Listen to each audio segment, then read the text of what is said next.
todas.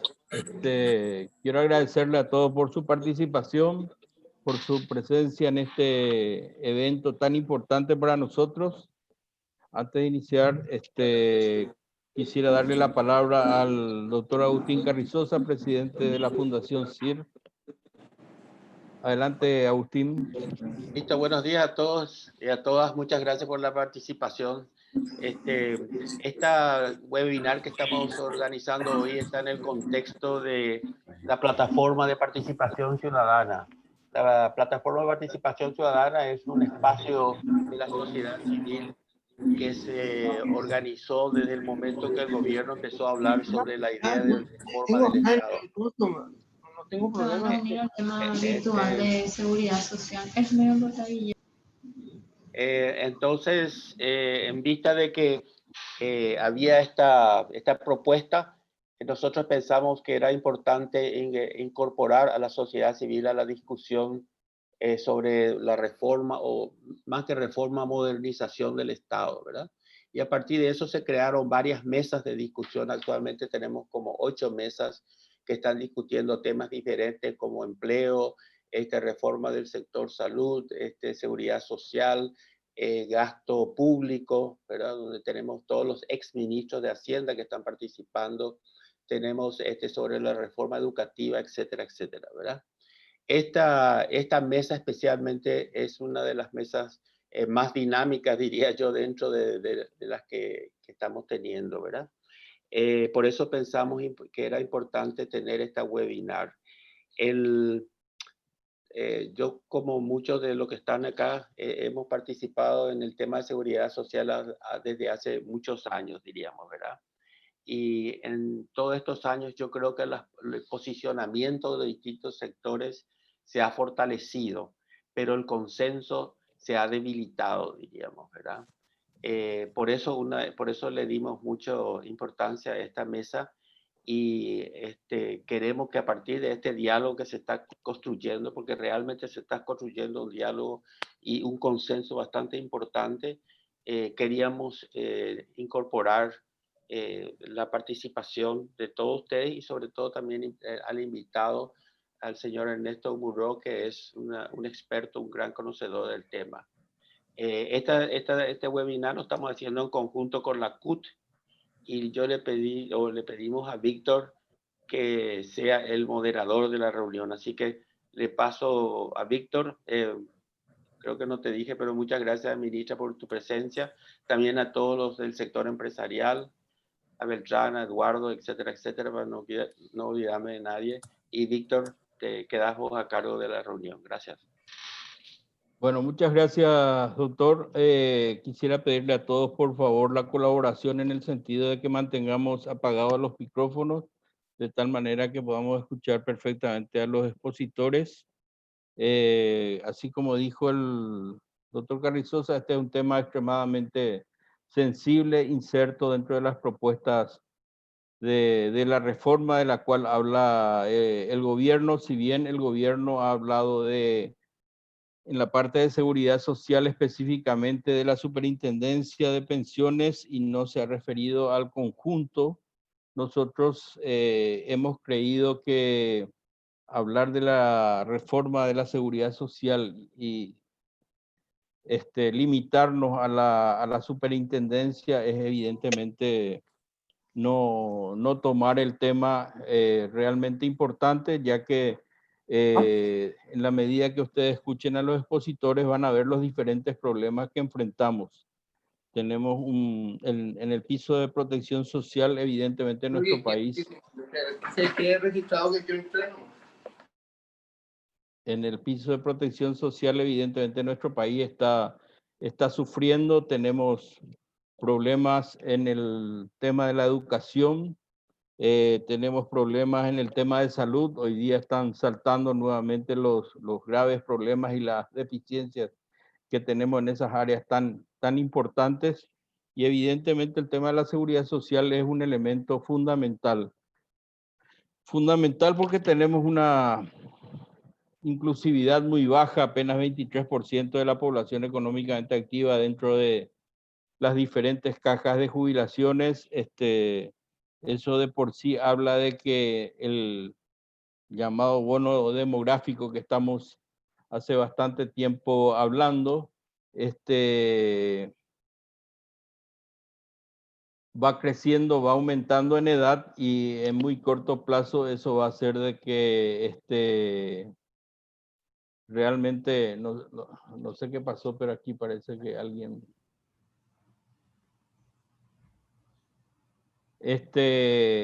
sea un problema económico fundamental para el Estado por cuanto que va a significar un costo muy importante que va a tener que asumirse con personas que no están cubriendo, que no están cubiertas bajo la carpa de la Seguridad Social. Yo le pediría a la señora Graciela Miño si puede anular esta pantalla que levantó.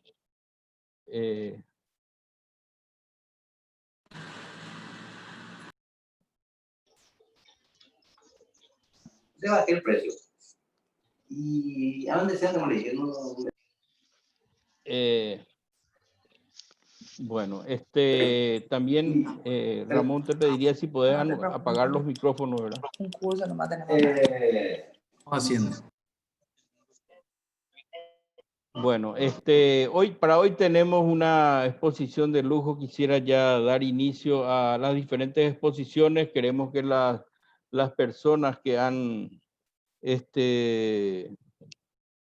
aceptado la participación en este evento van a dar sus puntos de vista, y posterior a la exposición de los cuatro expositores nos gustaría recibir las preguntas o las opiniones de la gente para poder trasladarle a los expositores y que ellos nuevamente contesten. Así que muchísimas gracias nuevamente por la participación. Señora ministra, quisiera agradecerle en nombre de la CUT y de la Fundación CIR por su participación. Tiene 10 minutos para que podamos escuchar la posición del gobierno en cuanto a la seguridad social, ya que usted es la responsable, digamos, del área, y nos gustaría mucho escuchar su opinión. Adelante, ministra. Tenemos. Bueno, muy buenos días a todos nuevamente. Muchas gracias a Víctor Infram por esta convocatoria, por esta invitación. Muchas gracias a Agustín Carrizosa, al CIR, por esta gran iniciativa. A todos los participantes, la persona de ambos, saludo cordialmente y celebro realmente esta reunión ampliamente participativa.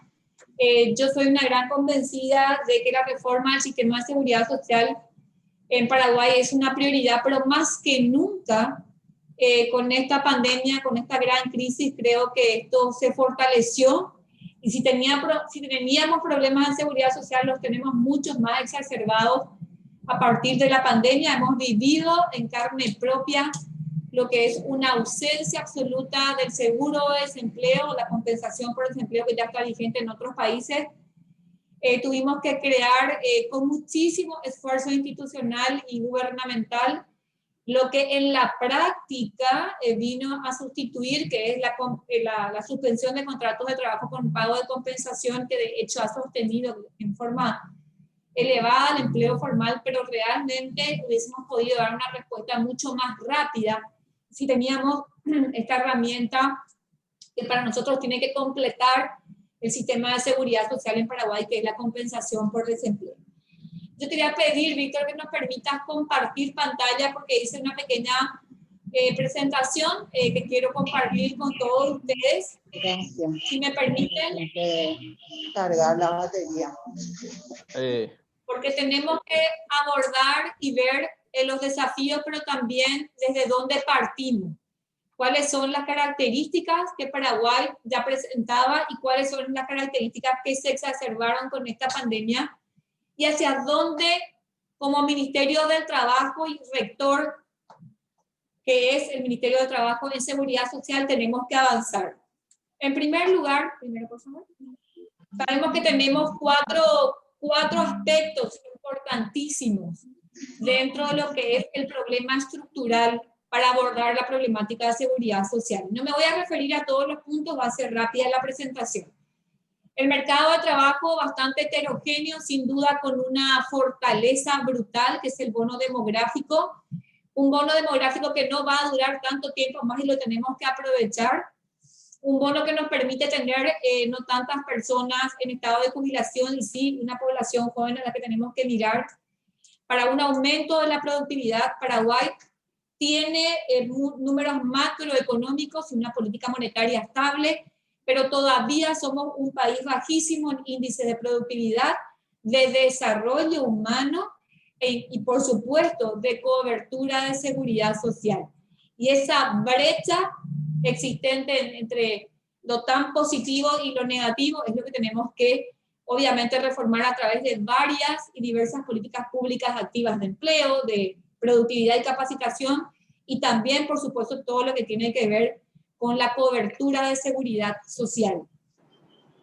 En materia de ampliación de cobertura, sabemos que ampliar la cobertura del empleo asalariado, sumar la compensación de desempleo, incluir, porque hoy están excluidos del sistema de seguridad social los independientes, los empleadores, también todo lo que tiene que ver con ampliar las contingencias y la protección a segmentos de difícil cobertura. Difícil cobertura porque hoy tenemos, y vamos a ver en láminas subsiguientes, a muchísimos adultos mayores que obviamente no estuvieron cubiertos por la jubilación, por esa tasa alta de informalidad, a la que hoy tenemos que cubrir con la ampliación de los sistemas de cobertura no contributivos. En cuanto al pacto político y social, sabemos que hoy tenemos un abanico de planes de cobertura absolutamente inequitativos entre sí, y lo que más nos preocupa es que seguimos teniendo leyes a diario que van estableciendo otra vez más inequidad a través de regímenes diferentes de acceso a jubilación, de aporte, de tasa de retorno, en fin, que van estableciendo otra vez más inequidades y un sistema más complejo de administrar.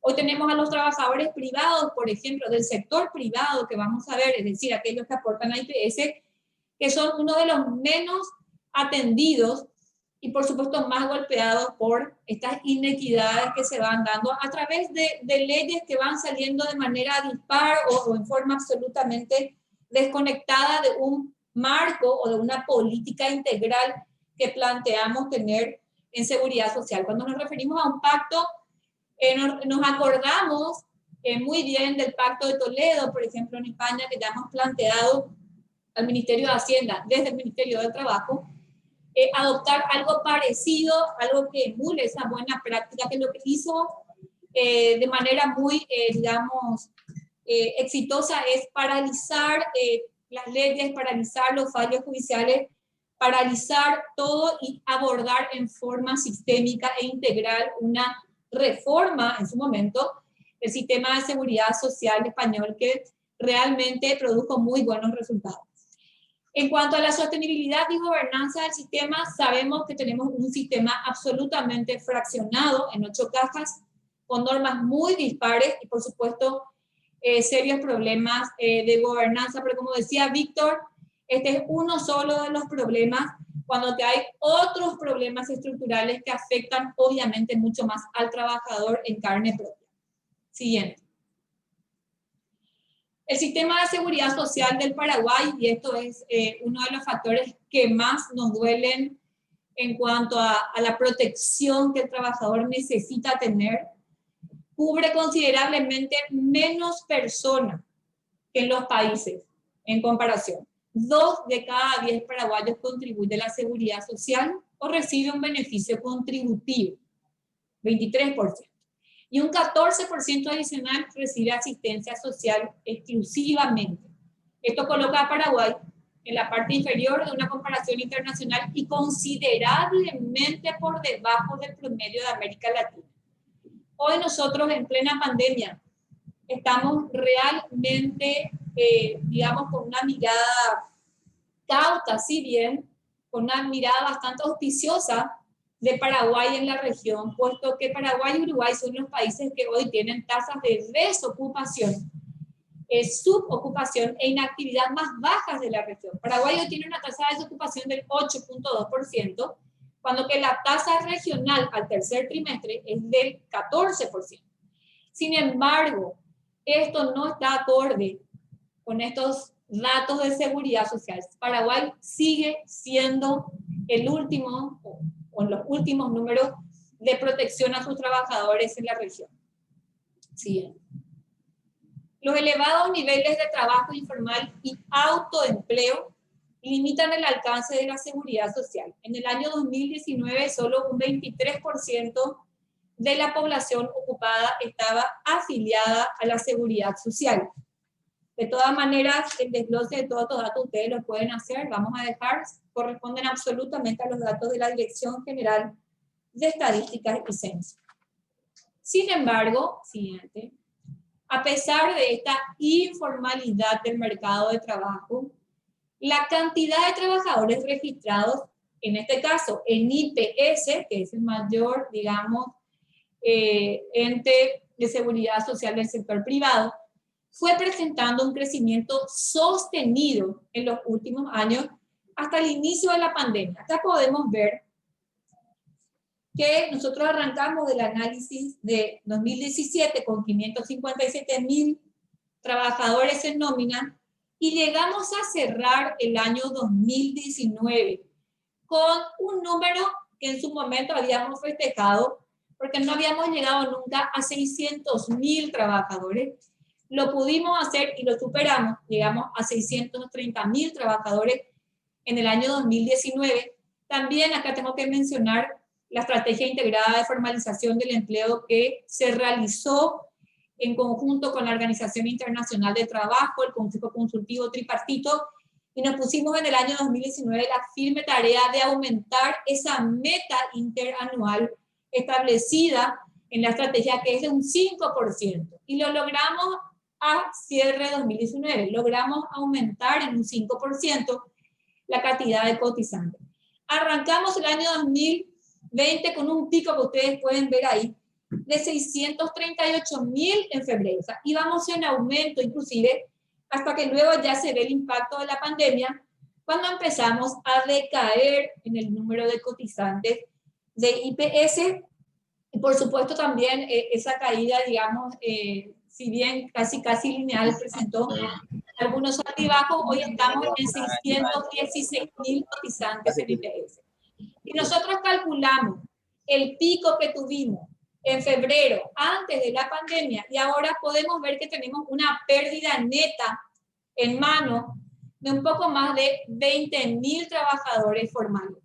Por supuesto, esto se vio afectado o tuvo un impacto, todas las medidas de sostenimiento del empleo formal, que las vamos a ver un poquito, pero acá podemos ver cómo el movimiento de entrada y salida también se ve, digamos, levemente recuperado, es decir, ese mercado muy contraído que lo tuvimos, imagínense, en abril, con menos 13.980 personas, es decir, más personas saliendo que entrando, se fue moderando, bueno, gracias también a la reactivación económica, las fases de la cuarentena, el levantamiento de las fases y el plan de protección a trabajadores formales, pero por supuesto ha habido una pérdida, como ha habido en todos los otros países, y en este caso estamos hablando de solamente un poco más de 20.000 trabajadores que constituyen nuestra meta inmediata de recuperación. Siguiente.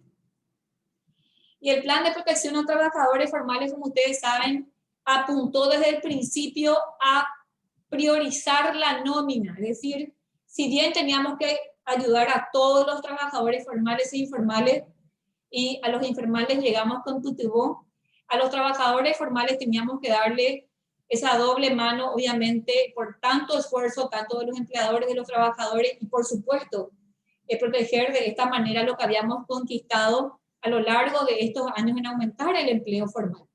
Y es así que llegamos a más de 140.000 trabajadores que estuvieron suspendidos, hoy siguen en estado de suspensión un poco más de 16.000. Ayer tuvimos una reunión con todos los sectores afectados que todavía tienen trabajadores suspendidos, como son el sector turismo, eventos gastronómicos y el sector educativo privado, con los que de hecho ya estamos trabajando una prolongación de estas compensaciones inclusive para el año que viene gracias a la suficiencia de recursos de IPS.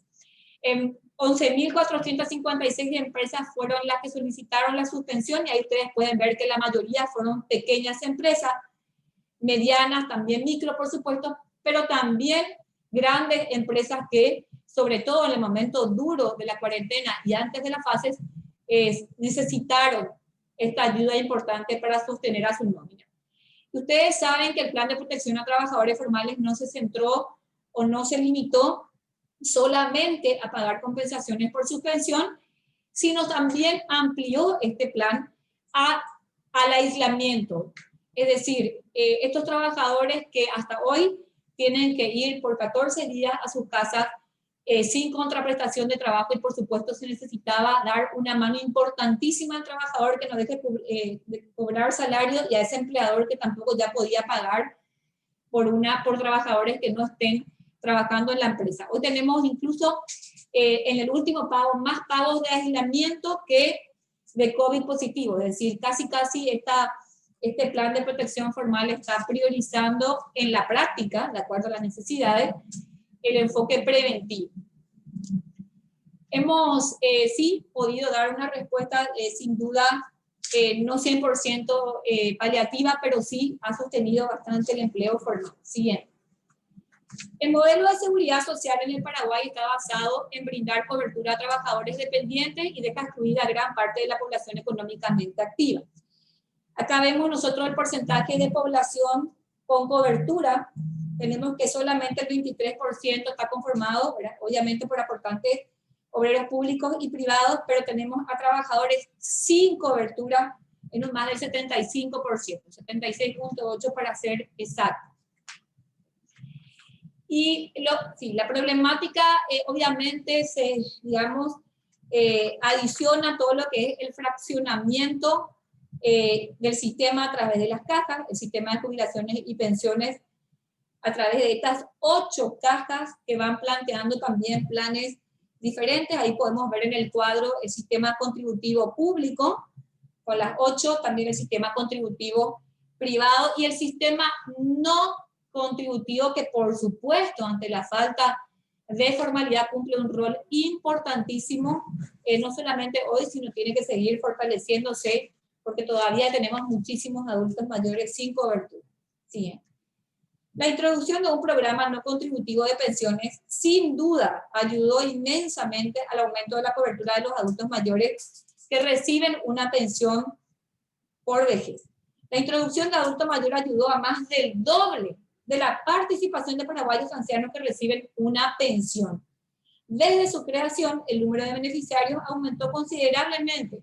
Imagínense, de 909 en el 2010 llegamos a 176.000 en 2019, según los propios datos de la EPH. O sea, el aumento fue exponencial y por supuesto necesario ante una inmensa cantidad de adultos que no habían ni siquiera aportado, pero también es cierto, y acá quiero dejar una reflexión, muchísimos de estos adultos han contribuido al sistema de seguridad social, pero no han llegado a completar los años de aporte y los años necesarios para jubilarse en edad, pero obviamente, como el sistema contributivo paraguayo no permite retirar los aportes, ni tener hoy, al menos, una alternativa de jubilación con una tasa de retorno menor, obviamente muchos de estos adultos mayores que se han acogido y se acogerán a pensiones de adultos,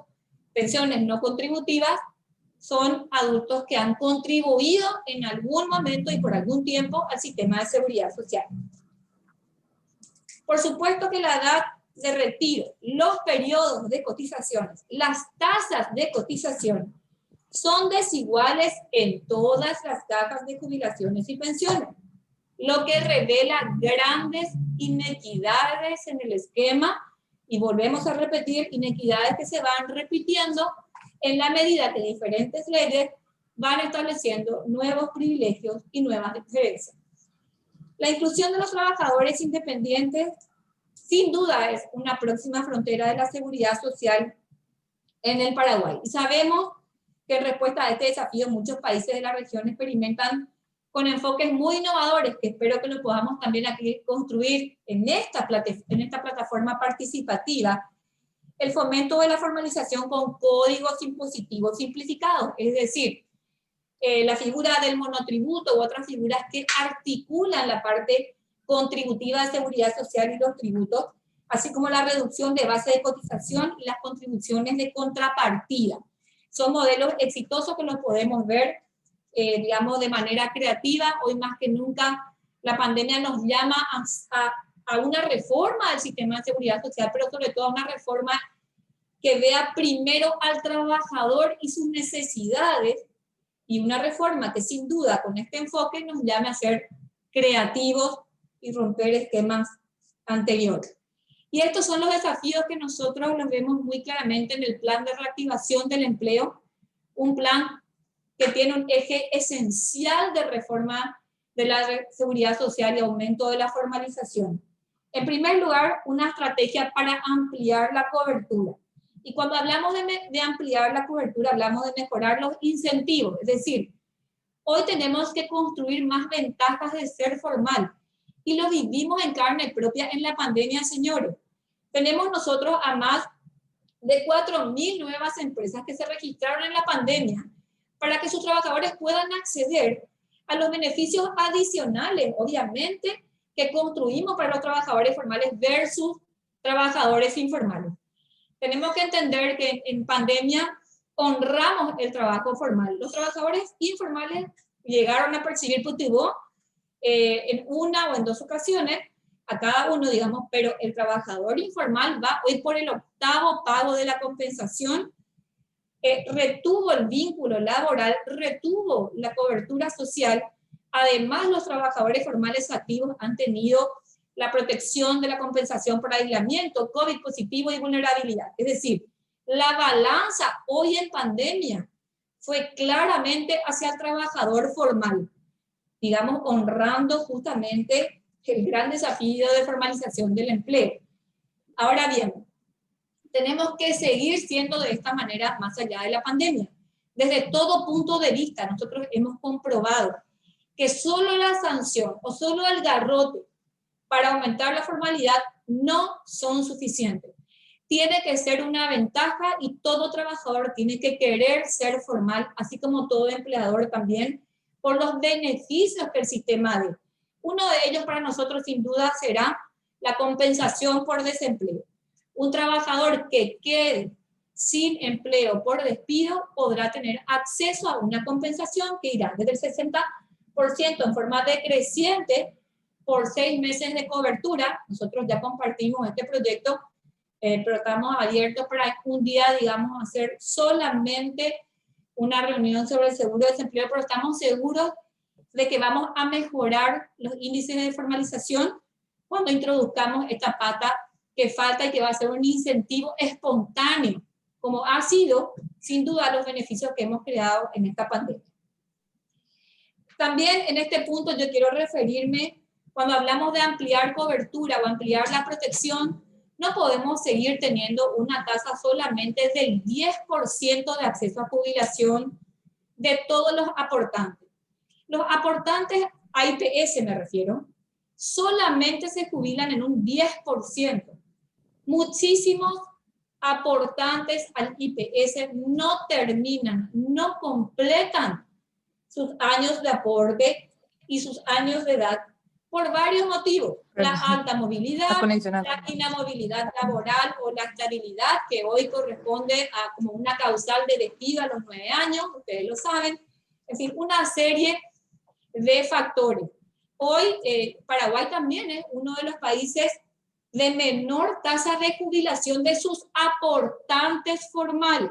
Es una cuestión que nosotros planteamos modificar, incluso ya en la ley orgánica de IPS, estableciendo sistemas alternativos de jubilación con tasa de retornos menores, plazos de moratoria con buenos ejemplos como los de Argentina y otros países que han podido en un tiempo mediano elevar la tasa de jubilación y de esa manera hacer que los trabajadores aporten con ganas, sabiendo que se pueden jubilar si bien al 100%, también con otras tasas de retorno alternativas según menos años de aporte y edad.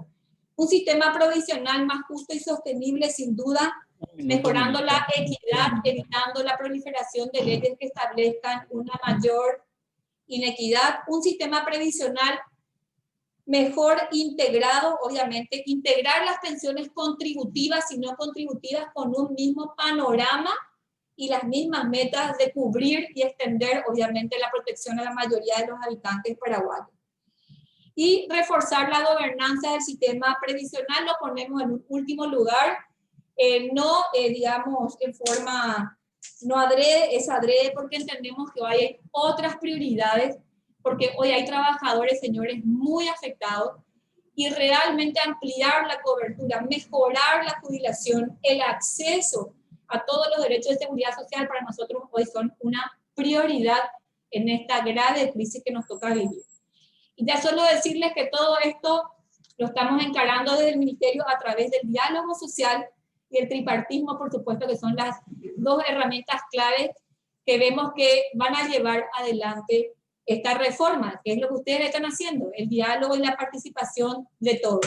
No podemos hablar de leyes que propugnen alguna reforma si no se hace de manera absolutamente validada con todos los sectores. La seguridad social es transversal a todos los sectores y se tiene que construir de manera participativa. Muchísimas gracias a todos y a las órdenes desde el Ministerio de Trabajo. Bueno, muchísimas gracias, ministra, por su excelente aporte. Vamos a seguir con las diferentes exposiciones. La ministra ha mostrado prácticamente la anarquía existente entre los diferentes programas que tenemos en el país, anarquías, privilegios y otros. Habló de la tasa de retorno, justamente tenemos en algunos casos tasa de retorno de hasta 125% y en otros casos hasta menos de 40%, lo cual muestra una inequidad absoluta en cuanto a los diferentes programas que tenemos y que evidencia que debemos sentarnos cuanto antes a ver la posibilidad de establecer un programa único de beneficios y de obligaciones igualitarios para toda la población.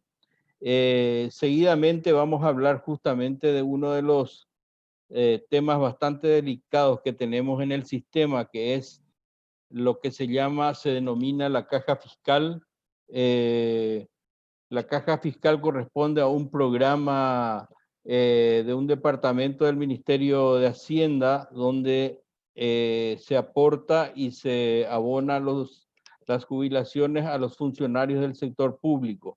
Esta caja en sí tiene un problema muy grave de déficit que estaría llegando en 5 años prácticamente a $1.000 millones, lo cual es una bomba de tiempo que tenemos que solucionar a corto plazo, y para eso le tenemos hoy al flamante director de Estudios Económicos del Ministerio de Hacienda, al doctor Juan José Galeano, que nos estaría presentando la posición del Ministerio de Hacienda para la reforma de esa entidad. El doctor Juan José Galeano es economista, recibido en la Universidad Nacional de La Plata de Argentina, ingresó en el 2007 al Ministerio de Hacienda, fue nombrado en el año 2011. Está en la Subsecretaría de Economía, donde fue distinguido como funcionario destacado en el año 2016. Sus áreas de interés son las políticas públicas, la redistribución del ingreso, el análisis del mercado laboral y la modelación económica. Quería decir que Juan José Ramos es un amigo, compañero del Consejo Consultivo, varias veces estuvo con nosotros, también participaba en el Consejo de Salud del Ministerio de Salud en la parte de financiamiento, y bueno, y hoy día está ocupando el cargo de director de Asuntos Económicos del Ministerio de Hacienda. Así que lo escuchamos a Juan José. Muchas gracias. Bueno, muy buenos días, Víctor. Muchas gracias por la presentación. Gracias también al CIR por permitirnos compartir este tiempo, y también muy buenos días a todos los presentes, autoridades, ministra y demás representantes de entidades y gremios del país. ¿Me escuchan? ¿Me escuchan bien? Y si se ve la presentación que estoy compartiendo. Perfectamente. Sí. Además de lo que mencionó Víctor y en línea también con lo que acaba de presentar la ministra, la idea desde el Ministerio de Hacienda es poner en contexto la situación general de la seguridad social y después discutir algunos temas en particular de la caja fiscal, probablemente en la parte de preguntas, pero avanzo entonces con la presentación y luego vamos a responder preguntas sin problemas. Antes que nada quería poner un poco del contexto, el contexto macroeconómico. Voy a hacer simplemente una slide sobre eso para mostrarles cómo veníamos antes de la pandemia, cuáles son las consecuencias de ella y también su impacto sobre el PBI per cápita. Si miramos nosotros la evolución desde el año 2014 en adelante, vemos en el gráfico de la izquierda un crecimiento económico en torno al 4% más o menos en promedio, donde habían años donde crecíamos 5,3% como en el 2014, luego 3% en 2015, y así hasta el año 2019, donde tuvimos una caída de la economía del 0,4%, explicada por un clima adverso, un factor exógeno que a principios del año 2019 terminó impactando nuestra producción y eso tirando hacia abajo el crecimiento que veníamos observando en los años anteriores. Como sabemos, el 2020 es un año atípico, un año de pandemia, donde a principios del año preveíamos un crecimiento en torno al 4,1%, explicado esto por una recuperación de la economía y también el plan de recuperación económica, el plan anticíclico que implementó el Poder Ejecutivo durante el segundo semestre del 2019.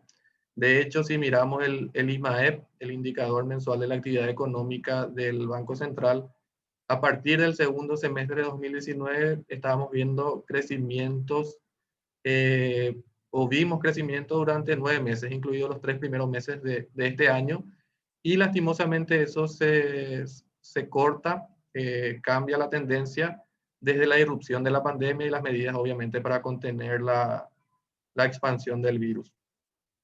Ahí también cabe señalar de que en principio las predicciones eran más negativas. Teníamos inicialmente una predicción de caída del 2,5%, luego eso incluso aumentó a una caída mayor, fue al 3,5% de caída, y en la última revisión del BCP y dado la evolución de la cuarentena inteligente, también la mayor apertura de ciertos sectores, finalmente se prevé que la caída de la economía en este año sea del 1,5%, que en la región sería una de las caídas más bajas. A partir de esto y para el año 2021 esperamos una recuperación de la economía en torno al 4% que va a ser un efecto rebote importante. Y al otro costado tengo el PBI per cápita en dólares constantes para el periodo 2014-2021. El 2020 y 2021 son proyecciones que estamos haciendo. Y lo que vemos, y es importante notar acá, es que hasta el año 2018 el PIB per cápita venía creciendo y luego en estos 2 años de crisis, 2019 y 2020, vemos una caída de nuestro PIB per cápita y si bien vamos a tener una recuperación en 2021, se puede notar claramente que el nivel de PIB per cápita va a estar aún por debajo del valor de 2019. Es decir, vamos a estar aún en el año próximo, que va a ser un año de recuperación, por debajo de los niveles pre-crisis. Y recién en el 2022 estaríamos retomando a un nivel similar a el valor del PIB per cápita de 2018. Por lo tanto, esto nos indicaría que sufrimos o sufriremos un retroceso de 4 años en términos de ingreso por habitantes. Es importante contextualizar eso, entender esta dinámica y tomar en cuenta de los desafíos que esto conlleva. Retomar una senda de crecimiento que se ha sostenido, que esa senda de crecimiento incluya, o sea, contenga un desarrollo económico que permita integrar a la mayor cantidad de personas dentro del sector formal de la economía, y también que estas personas se puedan beneficiar de ser justamente trabajadores formales. Dicho esto, mi presentación se divide en 4 partes: datos demográficos y dinámica poblacional, mercado laboral e informalidad, situación actual del sistema de jubilaciones y pensiones, y un par de desafíos, un par de consultas, de preguntas y comentarios con respecto al futuro. Con respecto a los datos demográficos, es importante tener en cuenta el porcentaje poblacional según grupo de edad. Y acá tenemos 3 grupos: hasta 14 años, de 15 a 64 años y de 65 años y más. Lo que vemos acá claramente para el periodo, si nos fijamos en la última parte del gráfico, de 2020 a 2050, vamos a ver cómo la participación de la población hasta 14 años se va a reducir del 32 al 21%, y los rangos de 65 años va a crecer de 6 a 13%, y de 15 a 64 del 63 al 66%.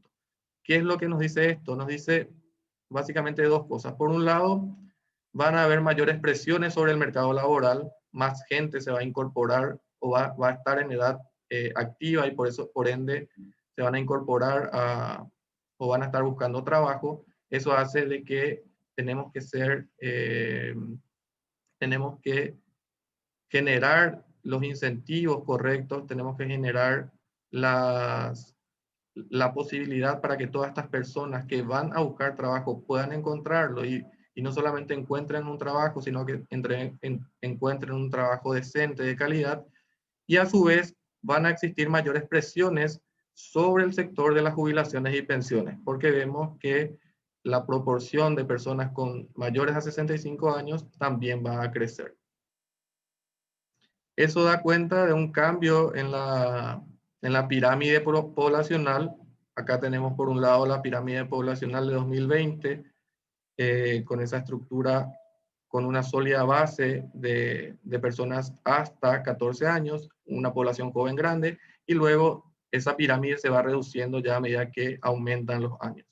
Por su parte, en 2050 la pirámide va a ser muy diferente. Si se fijan, en el cambio vemos que se vuelve esto más ancho en la parte de las edades comprendidas entre 14 y más de 65 años. Ahí nos vamos volviendo ya asimilando a otros países. La estructura de Uruguay creo que es así. Incluso la base es mucho más pequeñita. Y eso es lo que va a ocurrir en Paraguay en el 2050. Por lo tanto, esto refuerza lo que dije anteriormente, de que van a haber mayores presiones, tanto sobre el mercado de trabajo como también sobre las jubilaciones y pensiones. Como mencionó la ministra recién, y ahondando un poco sobre la cobertura de adultos mayores de la población de 65 años y más, vemos que conforme a los datos de la EPH del año 2019, de la Dirección de Estadística y Censos, el 53% de la población de 65 años y más tenía algún tipo de cobertura, ya sea jubilación o pensión, el programa de adultos mayores o Tecopona. Y si se fijan, el mayor componente de esta cobertura es justamente la población de adultos mayores. Si miramos los datos de la EPH, eran aproximadamente 176.000 adultos mayores. Si miramos hoy los datos administrativos del Ministerio de Hacienda, ya vemos que a la fecha tenemos aproximadamente 215.000 beneficiarios de este programa. Entonces vemos un crecimiento fuerte, vemos que el programa va ganando peso y cobertura, pero a su vez eso también genera presiones sobre la sostenibilidad de las finanzas públicas. Entonces, eso también tenemos que tener en cuenta. Y por otro lado, hoy tenemos un 47% de la población adulta mayor que no tiene cobertura, ningún tipo de cobertura, y que por ende es un desafío para las políticas públicas. En cuanto al mercado laboral y la informalidad, potenciando un poco también lo que ya mencionó la ministra, esta es la estructura del mercado laboral según categoría ocupacional. Vemos que esta es la estructura al cierre del 2019 con la EPH de ese año. Vemos que los trabajadores privados y los trabajadores por cuenta propia representan cerca del 70% del total de ocupados. Quería mostrar este gráfico para mencionarles también de que esto es prepandemia, es decir, tomando en cuenta los datos del año 2019. Actualmente se está trabajando en la encuesta del cuarto trimestre del año 2020 y acá se estima que existirá un cambio en la estructura poblacional con un aumento de trabajadores por cuenta propia y un aumento también probablemente de la categoría de trabajador familiar no remunerado. Esto como consecuencia de la crisis del COVID. Esto también ya mencionó la ministra, así que voy a pasar rápido. Solamente 2 de cada 10 paraguayos trabajadores ocupados hoy aportan a la seguridad social. Eso es un desafío. Y la informalidad es alta, según datos de la OIT para el año 2020, donde la publicación del 2020 de la OIT, donde tienen datos por países para los años más cercanos. En el caso de Paraguay es para el año 2019. La informalidad alcanza al 68,9% de los ocupados, que como se ve en el gráfico, es alta y está por encima de lo que es la región, el promedio de la región. En cuanto a la situación actual, esto también pasó rápido. El sistema de jubilaciones de Paraguay. Tenemos las 8 cajas que mencionó la ministra por el lado del sector público y también las 3 del sector privado. Acá cabe resaltar de que entre el Instituto de Previsión Social y la caja fiscal se da cobertura a aproximadamente el 97% de los aportantes, que es el dato que tengo a continuación. Si se fijan, acá tengo 2 tortas. Por un lado tengo la composición de las cajas según aportantes y por otro lado tengo la composición según jubilados y pensionados. Si se fijan, del total de aportantes actuales a una caja de seguridad social, el 71% lo hace al IPS y el 26% a la caja fiscal. Sumando, tenemos que el 97% de los aportantes están entre estos dos sistemas.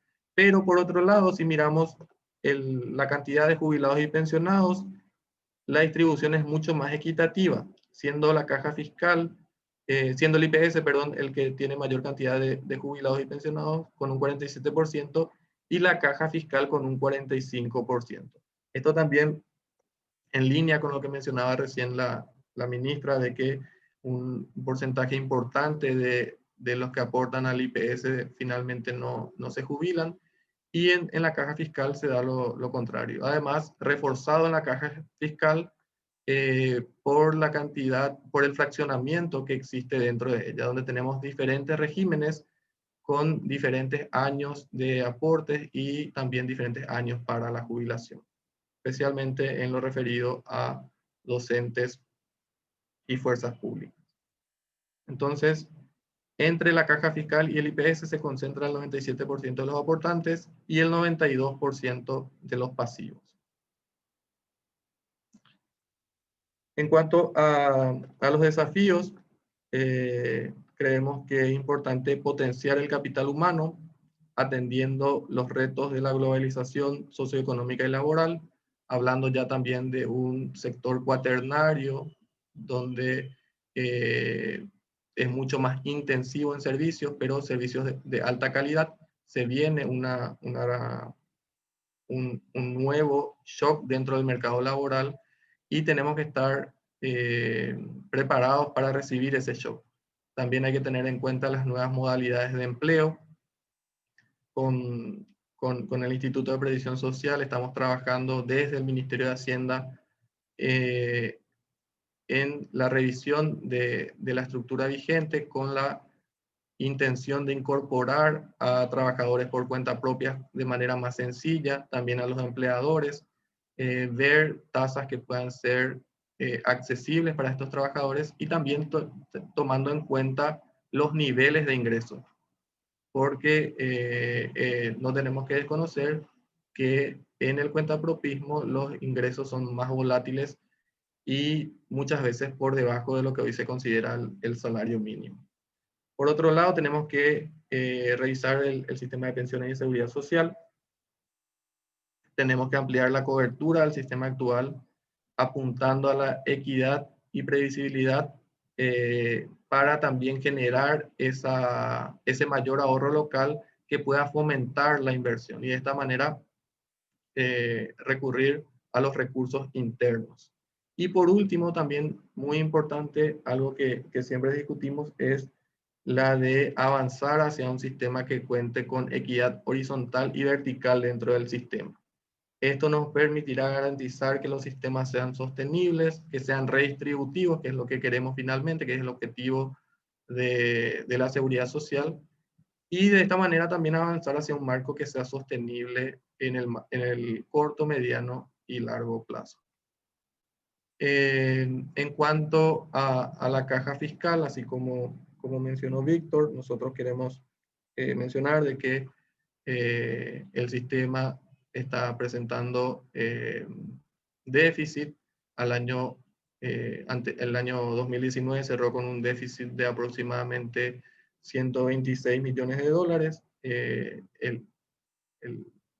La Subsecretaría de Administración Financiera, a través de la Dirección de Pensiones Contributivas, comparte de manera mensual los datos de cierre de este año y estamos viendo que el déficit se mantiene, ¿verdad? Y esto también como consecuencia de esos regímenes diferenciados que mencioné anteriormente.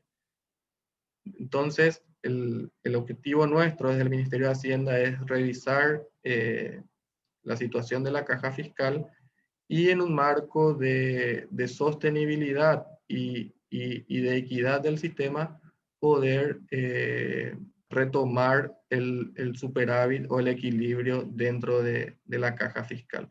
Y por otro lado, también dentro del plan de recuperación económica que habrán escuchado la mayoría, Ñapuma Paraguay, que además incorpora un eje de transformación, tenemos previsto revisar el sistema de seguridad social, proponer nuevamente la creación de la superintendencia, pero con un diálogo amplio donde participen toda la sociedad y se pueda llegar a un consenso que sea beneficioso para todos.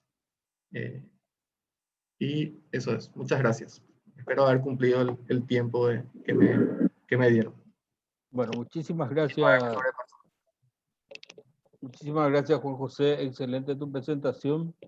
Y también quiero destacar lo que estás hablando sobre el tema de del consenso mayoritario para la búsqueda de llevar leyes al Parlamento. Creo que va a ser un paso importante y va a facilitar en mucho las tareas que ustedes están queriendo llevar adelante.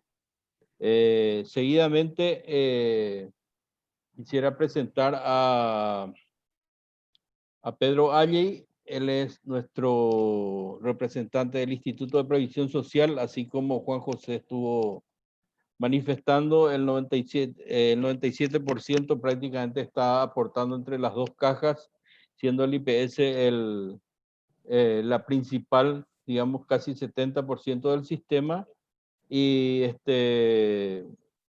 Pedro, que es economista, estuvo en el Banco Central anteriormente y pasó después al Instituto de Previsión Social, hoy está como gerente de prestaciones económicas, nos va a manifestar su opinión en cuanto a la situación actual del instituto y los planteamientos de cambio que él considera para su sostenibilidad futura. Adelante, Pedro. Muy buenos días a todos, un gusto, especialmente a don Ernesto. Lo visité cuando era presidente de BPS, un gusto realmente volver a hablar con él. Hay una presentación que preparé y Víctor, me gustaría que la organización la ponga en pantalla porque ayuda a visualizar el problema. Exactamente. Bueno, después de la ponencia de la ministra y de Juan José, con quien estamos trabajando realmente a full todos los días, no, voy a tratar de no repetir los números macro que ellos manejan mucho mejor que nosotros. Yo voy a hacer un abordaje desde el Seguro Social del IPS y desde, te diría hasta desde la operativa del IPS. En ese sentido, esta lámina pretende resumir rápidamente un poco dónde estamos parados, en la intención de establecer una línea de base como para plantear las reformas que necesitamos, no solo en el IPS, sino en forma sistémica, todos. Y quiero explicarles rápidamente. En el extremo izquierdo está el cuadro donde dice cotizan 25.36%. Nosotros tenemos en todas las cajas previsionales del Paraguay 935.000 cotizantes. Esos 935.000 cotizantes representan solamente el 25.36% de la PEA 2019, que son 3.686.000. Ahí coincido ya con la ministra en el sentido, y con todo en el sentido del bajo nivel de cobertura que tenemos como país en términos de protección social por el sistema de seguridad social. Ese 25.36% de cotizantes se divide básicamente, como ya lo dijo Juan José, en dos cajas mayoritarias. El IPS absorbe al 69% de los cotizantes. Hoy tenemos 650.000 más menos atendiendo a las fluctuaciones derivadas del bajón que nos tiró la pandemia encima. Pero 650.000 cotizantes sobre una población obligada de 1.236.000, o sea, los trabajadores obligados al IPS son 1.236.494, PEA 2019. Solamente el 52% están cotizando, o sea, nuestra tasa de evasión es alta, estamos en el orden del 48%. La caja fiscal absorbe al 27% de los 935.000, tiene unos 250.000 cotizantes sobre una población obligada de 357.000 funcionarios públicos. Yo entiendo que la diferencia está dada por los trabajadores contratados, que no cotizan a la caja fiscal porque no son permanentes, pero tampoco cotizan a IPS, o sea, están en un limbo desde el punto de vista de la protección social.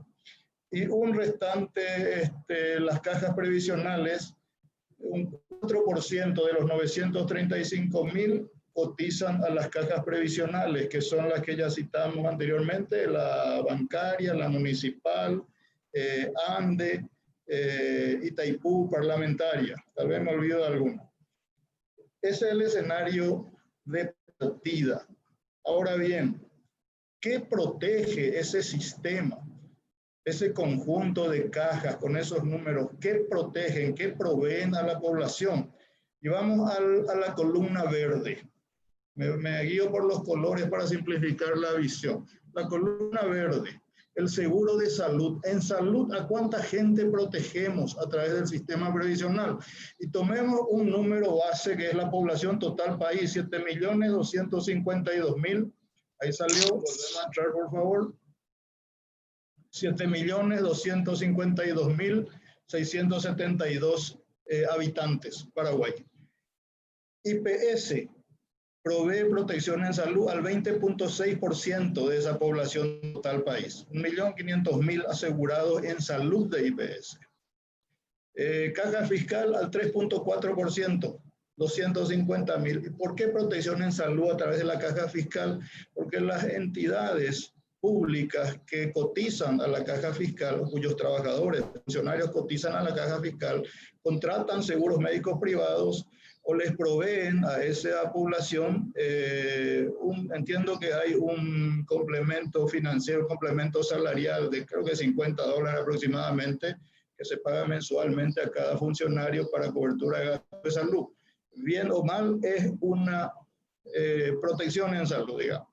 Las cajas previsionales protegen en salud al 0.48% nada más de la población total país. 35.000 asegurados de las cajas previsionales, bancarias, municipales, etcétera, etcétera. También bajo el mismo modelo de contratación de seguros privados prepagos en general. ¿Qué nos dice esta sumatoria? 24.48% de los ciudadanos que cotizan a las cajas previsionales, hablamos de 1.775.000 ciudadanos, tienen alguna cobertura en salud por el sistema previsional. 25% de la población total país. Es bajísimo. Vamos a la columna amarilla, seguridad económica. Aquí entramos los adultos mayores, AM, los adultos mayores que tomemos una línea de base estimada en 1 millón de adultos mayores en Paraguay, mayores de 60, 62, 65 años de edad. El IPS provee seguridad económica, haberes jubilatorios regulares, a el 4.41% nomás de esos 1 millón de adultos mayores. Son 44.100 jubilados de vejez, retirados por vejez. Aquí no computo yo los jubilados de invalidez porque son transitorios, ni tampoco los pensionados por fallecimiento de algún cotizante porque no cotizaron. La caja fiscal provee seguridad económica al 4.5%, 45.000 jubilados, retiro por vejez aproximadamente. Y las demás cajas al 2%, unos 20.000 jubilados administran las cajas profesionales, bancarias, municipales, etc. En resumidas cuentas, 10.91% nomás de la población de adultos mayores del país, de 1 millón de adultos mayores, tienen seguridad económica a través del sistema previsional. Voy a la parte negra o la parte oscura de la lámina y de la realidad. 74.64% de la PEA no cotiza a ningún sistema previsional. Digamos 75% están en la imprevisión, La segunda laminita negra, el segundo link negro, 75.52% de ciudadanos dependen de la salud pública, del Ministerio de Salud Pública directamente. Esos son 5,5 millones de paraguayos. Y la última, 89.09%, 890.000 adultos mayores, depende del asistencialismo no contributivo administrado por el Ministerio de Hacienda, Coponá y los demás programas. ¿Qué significan estos espacios en negro?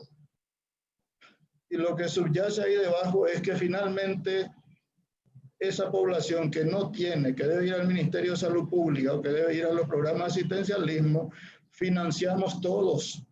Está a nuestro cargo el financiamiento porque aparte de financiar nuestras propias historias laborales, también debemos financiar vía impuestos el asistencialismo público y la atención médica pública.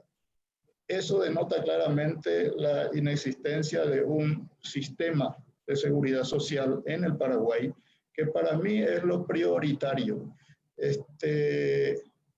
A partir de esta línea de base... Ahora está hablando Pedro, sí, es que quieren... A partir de esta línea de base, donde trato de exponer desde la mirada del IPS los grandes indicadores país, que como ven son muy bajos después de de la creación de nuestra primera caja, que en 1908 se crea la caja fiscal, ¿eh? En el 43, en el 50 se crea IPS y luego vienen las demás. Ya han pasado más de 100 años y seguimos con indicadores bajísimos. Bueno, a partir de esta lámina surge la propuesta de lo que desde el IPS nosotros consideramos. Uno, continuar en el mismo modelo que tenemos hoy solo mantendrá y acentuará los malos indicadores país en salud y en pensiones, independientemente de que el IPS haga ajuste en su legislación para aumentar su población protegida, para mejorar su matriz de financiamiento, para asegurar la sostenibilidad en el largo plazo mediante ajustes paramétricos que los actuarios ya nos dijeron hacerlo en el 2020, y pasaron 20 años, todavía no lo hicimos, y para optimizar la gestión y supervisión en general. Si continuamos en el mismo modelo, solamente empeoraremos esos indicadores país. El mejoramiento de esos indicadores país nos lleva a, y aquí viene entiendo la razón de este panel, reformas estructurales generales que tenemos que abordar ya con seriedad y que apunten. Yo tengo 7 puntos que quiero dejar en el tapete para el debate. 1, disminuir la informalidad mediante el uso de la tecnología para combatir la evasión, la subdeclaración. No puede ser que a esta altura del siglo XXI no estemos comunicándonos entre nuestras bases de datos públicas y privadas también para atacar la informalidad. Para el Ministerio de Hacienda, la informalidad es una cantidad. Para el Ministerio de Trabajo es otra. Para el IPS es otra. No compartimos información y así es muy difícil que encontremos soluciones integrales a este problema que es de todos. Segundo, el aumento de la población protegida. Esto podría plantearse, y aquí hay una idea que es bastante revolucionaria, por decirlo así, mediante la apertura de las cajas profesionales a la población en un esquema de elección libre y competitividad. ¿A qué me refiero? Las cajas profesionales, bancaria, municipal, ANDE, Itaipú, parlamentaria, no pueden crecer más allá de sus colectivos cautivos determinados por la ley. Consecuentemente, siempre la ecuación entre activo y pasivo se va desequilibrando en el sentido de que su población de activos permanece relativamente estable en el tiempo, pero sus pasivos crecen continuamente y para peor, viven cada vez más los jubiladitos. Entonces, ¿qué pasa? Tu ecuación activo-pasivo se está desequilibrando de una manera terminal. Punto 3. Coordinar prestaciones en base a los pisos básicos de protección social recomendados por la OIT. De una vez por todas tenemos que apuntar a la convalidación, a la validación del convenio 102 y tratar de implementarlo a nivel de todas las cajas. Punto 4. Introducir la cobertura en desempleo y prestaciones familiares. Tenemos que pasar solamente de enfermedad, accidente, maternidad, invalidez, vejez y muerte y agregarle ya desempleo y prestaciones familiares. Desempleo, fundamentalmente, nos ha tocado gestionar esta compensación económica por suspensión de contrato, que no es sino un riesgo de desempleo cubierto ad hoc, medio empíricamente, y lo tuvimos que hacer en virtud de esta pandemia, pero gracias a Dios, toda crisis genera oportunidad y ahora vemos la necesidad de instalar la cobertura del riesgo de desempleo en Paraguay. 5. Asegurar transparencia en las gestiones financieras de todos los gestores, de todos los entes. 6. Diversificar las inversiones a fin de que el sistema previsional, y mucho ojo con esto, a fin de que el sistema previsional o el dinero de los trabajadores paraguayos en el sistema previsional contribuya a generar empleo, genere capital social y no solo se concentre en inversiones cortoplacistas poniendo la plata en los bancos. Eso no está bien. El seguro, el dinero previsional tiene que generar trabajo y tiene que generar oportunidades para la población. Y por último, para cerrar, perfeccionar, hay un tema que tenemos que debatirlo, perfeccionar el control de las inversiones de las cajas mediante disposiciones generales aplicables a cada caja. Y ahí entra la figura de la creación de una superintendencia de pensiones. Y discutámoslo. El proyecto que se planteó fue rebatido fue archivado yo creo que por una falta de comprensión de sus finalidades y por errores de forma y de fondo en el planteamiento del proyecto. Pero el sistema previsional en su aspecto financiero necesita control. Nosotros en el IPS no le tenemos miedo al control, queremos controles y queremos un ente técnico que sin penetrar la autonomía del IPS nos diga dónde están los riesgos en los que podemos incurrir. Básicamente de eso se trata la visión desde el Instituto de Previsión Social, técnicamente hablando, en este escenario que agradezco mucho la oportunidad de participar. Gracias, Víctor. Muchísimas gracias, doctor. Excelente tu presentación. Muy importante, muy válida. Estamos grabando para poder justamente compartir con toda la gente en esta socialización y discusión que tenemos sobre la posibilidad de crear realmente un sistema que funcione en nuestro país y evidentemente tu experiencia y participación diaria en el manejo hace de que nos des un destaque importante. Muchísimas gracias, doctor. Ahora, justamente la intención fue presentar los 3 aspectos de la situación en Paraguay y finalmente escuchar a nuestro invitado, al señor Ernesto Murro. Ernesto es exministro de Trabajo de Uruguay con el presidente Tabaré Vázquez. Fue también presidente, así como ya lo manifestó en algún momento Pedro, del Banco de Previsión Social de Uruguay. Fue investigador y especialista en seguridad social de la OIT en su momento. Escribió también un material sobre Paraguay en los 90. Así que creo que su experiencia y escuchar la experiencia uruguaya va a ser muy positiva para nosotros. Así que agradeciendo su participación, Ernesto, por su comprensión y su rápida predisposición para estar con nosotros, le doy la palabra para que él nos presente la situación de Uruguay. Gracias, Ernesto. Bueno, muy buenos días. Un gran abrazo a todos. Un gran gusto, un honor que me hayan invitado nuevamente desde Paraguay a intercambiar puntos de vista. Muchísimas gracias, Víctor. Muchísimas gracias, Víctor. Muchísimas gracias a la gente de la CIR que estamos conociendo en esta oportunidad. Un fuerte abrazo, ministra Bacigalupo. Un gusto reencontrarnos. Quiero destacar además en esta oportunidad que en ocasión del año pasado, la conferencia de la OIT, donde estuvo en consideración el caso de Uruguay, quiero agradecer públicamente las palabras de la señora ministra en la conferencia en esa oportunidad, así como también el apoyo de las centrales sindicales. Un saludo también a Pedro Haley, que nos estuvimos intercambiando, como él lo señalara, y a todos los participantes. Sé que por allí hay gente con la cual nos hemos cruzado en estas cosas de la vida y de la seguridad social, y reitero el honor y el agradecimiento que tengo por esta colaboración honoraria con ustedes, que bueno, lo podremos seguir haciendo si así lo disponen, con mucha gratitud a ustedes por esta oportunidad. En segundo lugar, algunos de ustedes ya me lo han escuchado alguna vez. Siempre que tengo el honor de hablar con gente de Paraguay, pido disculpas como uruguayo por lo que fue la guerra de la Triple Alianza. Nunca me olvido de estas cosas, es de las cosas que nos avergüenzan como uruguayos. Y bueno, en esta oportunidad, como lo hice creo que cada vez que estuve hablando con gente del Paraguay, las disculpas de este hermano de Uruguay por esa circunstancia. En tercer lugar, algo que quiero decir de antemano.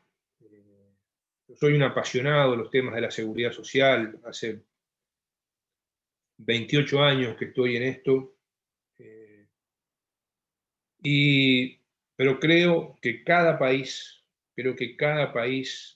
debe, de acuerdo a sus características, construir sus sistemas de protección social. Creo que los tiempos donde nos daban las recetas, esas recetas que venían de organismos multilaterales, esas recetas que venían de otros países, algunos muy cercanos, bueno, felizmente se terminaron o se deben de terminar, que creo que cada país debe construir su sistema de protección social. Y en ese marco quiero hacer algunas reflexiones. Yo ya le había adelantado a Víctor que yo tengo tiempo hasta las 12:15, porque debo viajar 90 kilómetros para una reunión muy importante. Yo le había avisado, este evento estaba previsto hasta la hora 12.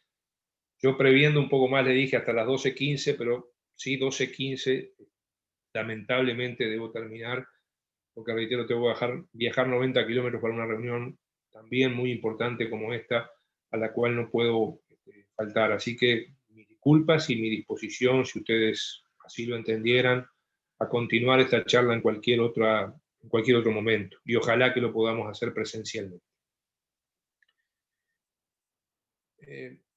Mis reflexiones, mis opiniones, se van a basar en 5 capítulos. Primero es un poco ver Uruguay y Paraguay, coincidencias y diferencias. En segundo lugar, la experiencia de la pandemia, que creo que, como muy bien lo señalaba la ministra Carla y otros participantes, nos ha dejado experiencia. En tercer lugar, el tema de, para mí, los 4 aspectos de análisis de un sistema de protección social, que son la cobertura, la suficiencia, la sustentabilidad y la gestión. En quinto lugar, la fortaleza. Yo creo que Paraguay tiene fortalezas para iniciar, o para reiniciar, o para retomar, o para continuar un proceso de reforma, de creación de un sistema de protección social. Y por último, alguna conclusión. Vayamos a lo primero, Uruguay y Paraguay. Diferencias y coincidencias. En primer lugar, somos 2 pueblos hermanos. Uruguay es un nombre guaraní. Mi hijo mayor se llama Daimán, que es un nombre guaraní. La mayoría de nuestros ríos tienen nombres guaraníes. Somos parte de una comunidad. Somos parte del Mercosur. Somos los chicos del Mercosur. Y esto hace que tengamos una serie de cuestiones en común.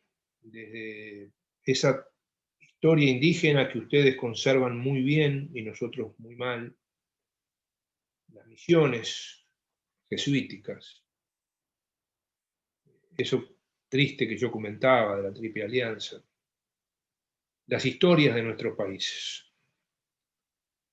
Ustedes tienen el doble de población. Hablo siempre en términos aproximados, los números que voy a manejar son aproximados. Ustedes tienen poco más del doble de la población de Uruguay, pero tienen una población muy joven, que esa es una fortaleza que después veremos. Ambos países han venido teniendo un crecimiento económico importante en los últimos años. Uruguay lleva 16 años de crecimiento económico ininterrumpido. Vamos a tener problemas este año. Ustedes han tenido un decrecimiento, como señalaba el representante del Ministerio de Hacienda el año pasado. Nosotros incluso el año pasado tuvimos ahí un leve crecimiento. Pero hemos sido 2 países con crecimientos económicos importantes. Sí tenemos algunas diferencias también importantes. Ustedes son un país con una población joven. Uruguay es un país de los más envejecidos de América Latina junto con Cuba. Nosotros tenemos una informalidad muy baja, lo mostraban las gráficas que, por ejemplo, presentaba Carla. Estamos hablando de un 20-25% de informalidad. Estamos hablando de que aproximadamente el 75, el 80% de los trabajadores tienen protección social y el 98% de los adultos mayores tienen protección social en Uruguay. Estas no son las cifras de Paraguay. Yo creo que, bueno, ante esa realidad hay que ver qué es lo que se puede hacer. Uruguay tiene una carga fiscal mayor del orden del 30%. Ustedes tienen una carga fiscal, una presión fiscal que es menos de la mitad de eso. Creo que eso también es una oportunidad. Uruguay tiene un fuerte sistema de negociación colectiva y condiciones de trabajo, que ahora se está debilitando lamentablemente. Hemos tenido un cambio de gobierno este año, desde el 1 de marzo tenemos un nuevo gobierno en Uruguay. Nosotros fuimos parte del anterior gobierno que gobernó por 15 años nuestro país. Hoy tenemos un nuevo gobierno, más vinculado a los partidos tradicionales o fundacionales del país, es de esos partidos. Nosotros habíamos gobernado por primera vez durante 15 años, entre el 2015 y el 2020. Esto del sistema de negociación colectiva de salarios y condiciones de trabajo es muy importante en Uruguay, porque en Uruguay las pensiones se aumentan según los salarios, y eso está puesto en la Constitución de la República. Por tanto, si los salarios mejoran como mejoraron durante los 15 años de nuestro gobierno, las pensiones también mejoraban igual que la mejora de salarios. Por tanto, era muy importante que hubiera negociación colectiva tripartita de consejos de salarios entre empresarios y trabajadores públicos y privados, porque eso mejoraba la situación de los trabajadores y de las empresas y también mejora directamente la situación de las pensiones. Hoy estamos en otra situación donde se está reduciendo la negociación colectiva y donde ya este año 2020 va a haber pérdida del poder de compra de los salarios y ya va a haber pérdida del poder de compra de las pensiones. En esto de las coincidencias y diferencias, a mí me ha llamado la atención, yo he leído algunos documentos que, por ejemplo, vi del Ministerio de Trabajo, Empleo y Seguridad Social de Paraguay, donde a mí me ha llamado la atención, por ejemplo, que el ingreso, lo que cobran los aportantes al sistema de seguridad social, es similar a lo que cobran los pensionados. Esto llama la atención. En montos promedio, no sé si eso está bien, pero es parecido. Y esto, digamos, no es nuestra situación. En Uruguay, por ejemplo, tenemos que el salario mínimo nacional de Uruguay es unos $380 aproximadamente. Eso lo percibe solamente 10-15% de los trabajadores, el resto está por encima. El salario promedio en Uruguay está en el orden de los $850-900 promedio. La pensión mínima en Uruguay es de $320. Recordemos que el 98% de los mayores de 65 años cobran una pensión, jubilación, acá lo llamamos de esas maneras. Y bueno, solamente un porcentaje que es aproximadamente el 20% de los pensionistas cobra esos $320. El 80% cobra más que eso, y la pensión promedio hoy se ubica en Uruguay. Estamos hablando de una pensión promedio de unos $650. Estas son cosas diferentes. Uruguay ha construido un sistema general de protección social y ha construido, particularmente desde hace 12 años, un sistema nacional de salud. Hoy toda la población está integrada al sistema nacional de salud, también los pensionistas, también las personas con discapacidad, a través de un sistema donde se aporta según los ingresos. O sea, por ejemplo, los que ganamos bien aportamos más, porque tenemos mayores ingresos y aportamos un porcentaje de nuestros ingresos para el sistema de salud y para el sistema de pensiones, y eso ayuda solidariamente a que los que ganan menos, que también tienen que aportar un porcentaje de sus ingresos, puedan tener las mismas posibilidades de acceso al sistema de salud y al sistema de pensión. El otro capítulo que queríamos ver es algo que me pareció muy interesante, que destacaba la ministra y el representante del Ministerio de Hacienda y Pedro desde el IPS, es el rol de la pandemia. Creo que la pandemia nos ha puesto arriba de la mesa la necesidad de cada vez más un sistema de protección social. Y cada vez más un rol del Estado. O sea, en todo el mundo se vio que ante esta pandemia mundial, el Estado era más necesario y la solidaridad era más necesaria. O sea, el mercado, y peor el salvaje mercado que algunos impulsan, no está resolviendo los problemas de la pandemia. Es cada vez más necesario el Estado y es cada vez más necesaria la solidaridad. Esto me parece que también es algo muy fuerte, y acá les estoy hablando de un país donde en estos días estamos asistiendo a un fuerte rebrote. Estamos teniendo 20 casos, 30 casos diarios, hoy estamos en 200 casos diarios, y eso nos está preocupando mucho. Es un país donde también se ha decidido por parte del nuevo gobierno invertir poco en ayuda a las personas para atenuar los impactos de la pandemia. Uruguay es el país que, según la CEPAL, menos gasto tiene en contemplar los problemas de la pandemia, dar apoyos económicos a las empresas, trabajadores. Uruguay es el país que aparece con menos gasto en relación a su Producto Bruto Interno.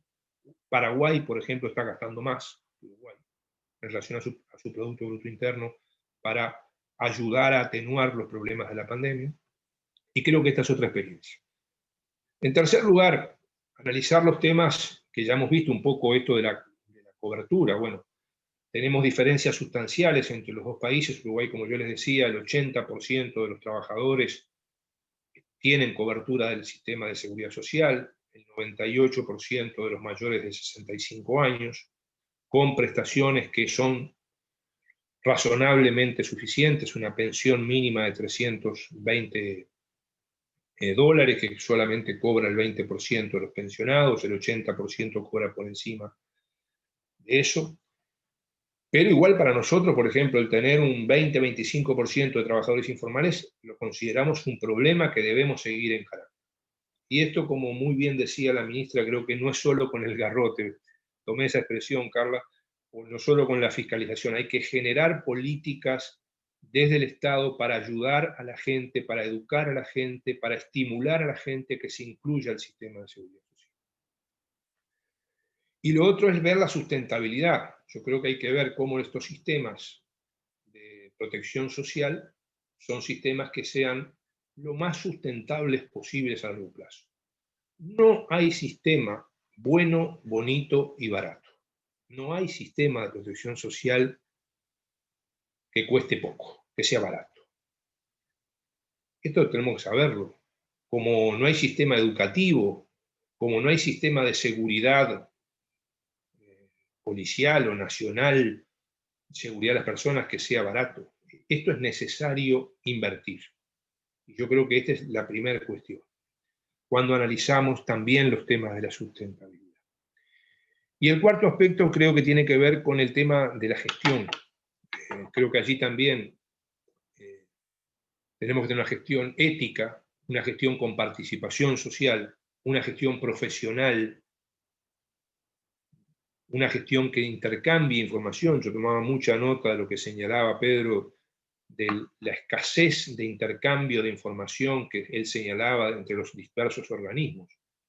O sea, acá, por ejemplo, hemos creado, además de la historia laboral de los trabajadores, de todos los trabajadores del país, ya la historia laboral es desde 1996, la historia laboral de cada trabajador.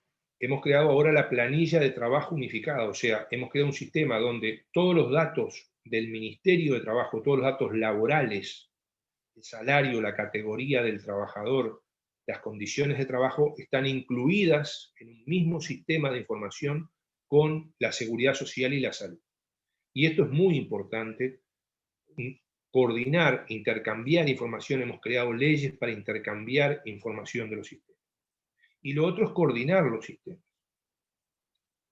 Yo recuerdo con satisfacción cuando con el anterior ministro de Trabajo del Paraguay firmamos el convenio de seguridad social del Mercosur en el 2005, que entró en vigencia. Esto hizo, por ejemplo, no sé cómo está hoy, pero hizo que en Paraguay tuviera que avanzar en la posibilidad de coordinar entre las 11 cajas, las 8 y las 3, coordinar los servicios. No sé cómo eso ha seguido avanzando, si es que ha seguido avanzando, porque eso es muy importante para un sistema de seguridad social. Voy al capítulo de las fortalezas. Yo creo que Paraguay tiene para encarar, si es que ustedes lo desean, si es que ustedes lo acuerdan, una serie de fortalezas. Tiene recursos económicos. Paraguay ha venido creciendo bien, salvo lo que pasó a partir del 2019, ha tenido un buen crecimiento económico, de los mejores de América Latina, igual que Uruguay y otros países. Y esto es una fortaleza. Paraguay tiene además otra fortaleza, que es su juventud, su población joven. Más allá de los datos a mediano plazo que señalaba el representante del Ministerio de Hacienda, la juventud de la población paraguaya es una gran fortaleza para la reforma de un sistema. Creo que Paraguay también tiene, además, una muy buena relación por sus carencias en protección, por sus carencias en cobertura. Tiene hoy una muy buena relación entre activos y pasivos para comenzar un proceso de reforma y de ataque a esa altísima informalidad, a esa altísima evasión del 70-75% que tiene Paraguay. Paraguay tiene estudios hechos, instituciones. Creo que este es un avance importante que ustedes han tenido en los últimos años. Y Paraguay tiene estas cosas como las que se están haciendo hoy, la voluntad de dialogar para encontrar caminos. Por último, pues se me va el tiempo, algunas conclusiones. Yo tengo acá este informe, que lo he compartido con ustedes, que es de 1999. Tuve el honor de conocer al autor, al coordinador de este informe, el querido amigo, lamentablemente que hoy ya no está con nosotros, Alfredo Contegrán. Víctor y otros participantes seguramente comparten estas expresiones. Miren lo que decía este informe de la OIT hecho para el Congreso Paraguayo de agosto de 1999. Primer punto de las recomendaciones. Se requiere una fuerte, coherente y visible decisión política en el sentido de ordenar y modernizar los regímenes de cobertura de la invalidez, vejez y muerte. Esta responsabilidad debiera recaer en ambos poderes del Estado, ejecutivo y legislativo, y no puede ser discutida su necesidad. Esto se decía hace 21 años. Este informe está a disposición. Y bueno, hay otro informe reciente de la OIT, hecho ahora, coordinado por Guillermo Monte, especialista en seguridad social para el Cono Sur de la OIT, es un informe de este año, 2020, que también creo que es muy importante al respecto, más todos los trabajos que las distintas instituciones y organizaciones, como ya se mencionaba, ustedes han hecho. Creo que hay que tener decisiones políticas. Por ejemplo, nosotros decidimos hace 12 años que había que hacer una reforma del sistema de pensiones para facilitar el acceso de la gente a la jubilación, a la pensión, y en particular de las mujeres, de los trabajadores rurales, de las trabajadoras domésticas. Y bueno, hicimos esa reforma. ¿Costó más? Sí, cuesta más. Ahora, había que hacerla porque esto posibilitó que en Uruguay tuviéramos en los últimos 15 años 90.000 personas pensionadas más. O sea, fíjense que somos una población de 3,5 millones de habitantes, no llegamos a 3 millones, 3.300.000 habitantes, y Uruguay tiene 800.000 jubilados y pensionistas. 800.000. Pero esto hay que hacerlo. Cuando vimos las dificultades de los trabajadores independientes, que me parece que es una muy buena preocupación que ustedes y el gobierno tienen, bueno, empezamos a hacer cosas. Todavía nos falta mucho. Por ejemplo, creamos el monotributo. ¿Qué es el monotributo? Es un pequeño aporte. Más o menos es el 10% del salario mínimo nacional. Más o menos son unos 30, 35 dólares por mes que hay que pagar, y con eso la gente accede a determinados derechos de la seguridad social. Creamos un nuevo sistema para las empresas autónomas, lo que llamamos acá en Uruguay unipersonales. Creamos ventajas para las micros y pequeñas empresas, porque no solamente con fiscalización, no solamente con controles, no solamente con gestión, sino que hay que crear estímulos para que esos sectores. Fíjense ustedes, nosotros en 15 años, les recuerdo los datos de Uruguay, 3.300.000 habitantes solamente. La población económicamente activa es 1.700.000 personas. Bueno, en los últimos 15 años incorporamos 500.000 personas a la seguridad social. 500.000. Fue posible.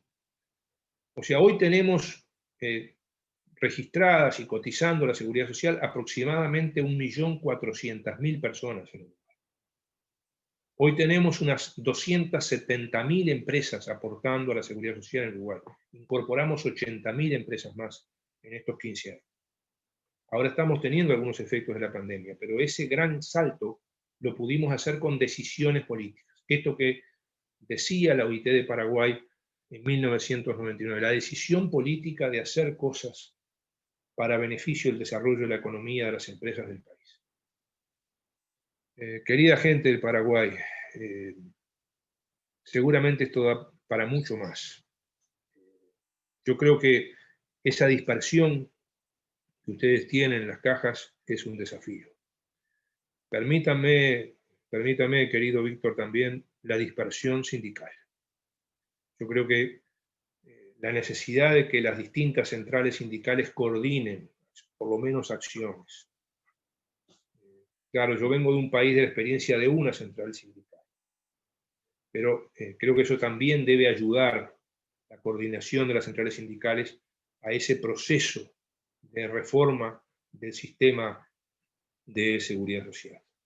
El tener una auténtica representatividad, una ética, que la gente debe confiar en qué es lo que estamos haciendo sus representantes, sus gobernantes, sus representantes sociales. Creo que en ese camino ustedes, con estas cosas que están haciendo, están encaminados, y si para algo servimos a las órdenes para poder seguir colaborando. Muchísimas gracias. Muchísimas gracias a vos, Ernesto. Realmente excelente tu presentación. Te comprendemos porque nos habías avisado que lamentablemente el tiempo es tirano y tenías que tener otro compromiso, así que te vamos a dispensar enseguida, pero sin antes comprometerte para seguir trabajando en esto que para nosotros es una pasión y un desafío para dejar a nuestros herederos realmente una seguridad social mucho mejor que la que tuvimos nosotros. Y qué mejor que ver lo que países ordenados como ustedes han hecho, no en el sentido de copiar modelos como claramente lo dijiste, sino simplemente la experiencia de decisiones políticas para ir a enfrentar y llegar a conclusiones positivas para el país. Muchísimas gracias, Ernesto, una vez más, en nombre de la Fundación CIR y la nuestra también. No sé si Agustín quiere decir algo. Víctor, haciendo una pequeña excepción, si ustedes quieren 2 o 3 minutos, alguien que quiera intervenir, con mucho gusto, 2 o 3 minutos más, porque luego tengo que salir rápidamente en el auto porque tengo que hacer 90 kilómetros, pero 2 o 3 minutos más con mucho gusto, porque me da como un cierto dolor esto de no poder compartir con ustedes los comentarios que algunos de ustedes quisieran hacer. Perfecto, queda abierto entonces si alguno quiere hacer algún comentario, ya que tenemos la gentileza de Ernesto. Sí. Bueno, Víctor, pido un poquito la palabra. Quiero saludar especialmente a Ernesto. Un gusto compartir contigo, Ernesto, tu gran trayectoria, tu experiencia. Siempre es muy, muy enriquecedor para Paraguay. Todo ese trayecto y ese gran paso que dio Uruguay, contaste muy bien el avance que tuvo y por supuesto que partió de una decisión política. Yo creo que hoy más que nunca esa decisión política la tenemos que dar en un tiempo por demás desafiante. Es decir, no estamos en cualquier momento de la historia, estamos en un momento en el que tenemos que tomar decisiones. Y esas decisiones más que nunca tienen que poner a las personas en el centro, no solamente a las grandes políticas, no, a las personas. Y dentro otra vez del marco o el género personas, a los trabajadores, que sin duda han sido los más afectados, por supuesto las empresas también, en esta crisis. Por lo tanto, yo quiero subrayar lo que mencionabas, agradecerte nuevamente por esta ponencia, pedirte que siempre nos acompañes en esta, yo sé que también Uruguay está revisando todos sus procesos, siempre es importante atender lo que vos dijiste, no hay una fórmula aplicable a todas, cada país tiene que construir su mejor fórmula y esa mejor fórmula o lo más aproximado al éxito, porque no, como vos decís, no hay bueno, barato y sin impacto. Lo mejor es que siempre atendamos que tiene que ser la protección del trabajador, la gran meta o la mirada que tenemos que hacer. Por supuesto, como vos decís, eficiencia, gestión, sostenibilidad del sistema que son necesarios. Pero nada más quería subrayar tu conclusión. La decisión política es lo fundamental que nos va a llevar al siguiente paso y salir de la discusión hacia decisiones que a lo mejor no tiene que ser una súper gran reforma, sino también ya algunas, ¿por qué no? Victorias tempranas o digamos modificaciones parciales que sobre todo vayan hoy respondiendo a las cuestiones más acuciantes. Falta de cobertura, exclusión de independientes o baja jubilación, que son los temas así que hoy más afectan a los trabajadores y por supuesto ir sumando después nuevas herramientas que nos lleven a esa gran reforma. Muchas gracias, Ernesto. Cariño desde aquí. Bueno, gracias, ministra. Yo creo que ya no tenemos más tiempo. Solamente quiero agradecerle a Ernesto por su participación y comprometerlo para otra reunión de este tipo donde podamos seguir discutiendo este tema que es tan importante para nuestro país. Y quería resaltar una cuestión que me parece muy importante que estuviste señalando al final de tu exposición, que es el tema de la necesidad de trabajar juntos, diríamos, ¿verdad? En Paraguay, lastimosamente, heredamos de épocas de dictadura una gran fragmentación de la sociedad, ¿verdad? Y no solamente entre los sectores, sino dentro de los mismos sectores, como vos decís, señalás en el tema sindical, nosotros en el tema de las organizaciones de la sociedad civil, o sea, la fragmentación social es una característica nuestra, ¿verdad? Y si no nos damos cuenta de que vivimos todos en un ecosistema donde dependemos unos de otros, no vamos a poder lograr ningún cambio real y sostenible, ¿verdad? Así que eso me pareció muy importante señalar y agradecer a todos la participación. Este es un espacio de discusión sobre la seguridad social que cualquiera que quiera participar y aportar, nutrir este proceso es importante. Bueno, agradezco la participación de todos y sobre todo tuyo, Ernesto, por tu tiempo y por tu generosidad de compartir tu experiencia. Muchas gracias. No sé, Víctor, ¿terminamos? Un comentario sí. Que me olvidé y me parece importante. La importancia del seguro de desempleo, seguro de paro. Miren, Uruguay tiene este sistema desde 1950, o sea, ya tiene 70 años el seguro de desempleo en Uruguay. En Uruguay hay más o menos 1 millón de trabajadores de la actividad privada, que son los que tienen acceso al seguro de desempleo. Normalmente acceden unos 30.000, 40.000 por año. Esto es solamente el 5% del presupuesto, solo el 5% del presupuesto del Instituto Previsional. Y desempeñó un gran rol ahora en la pandemia. Pasamos de 40.000 a 200.000 beneficiarios, se quintuplicó, pero fue una gran ayuda. Y también creamos lo que es el seguro de paro con posibilidades de trabajo. O sea, esto ya hacía varios años que estaba en Uruguay, que es la posibilidad de, por ejemplo, trabajar 4 días a la semana y estar 2 días en seguro de paro. O trabajar 4 horas y estar 4 horas en seguro de paro.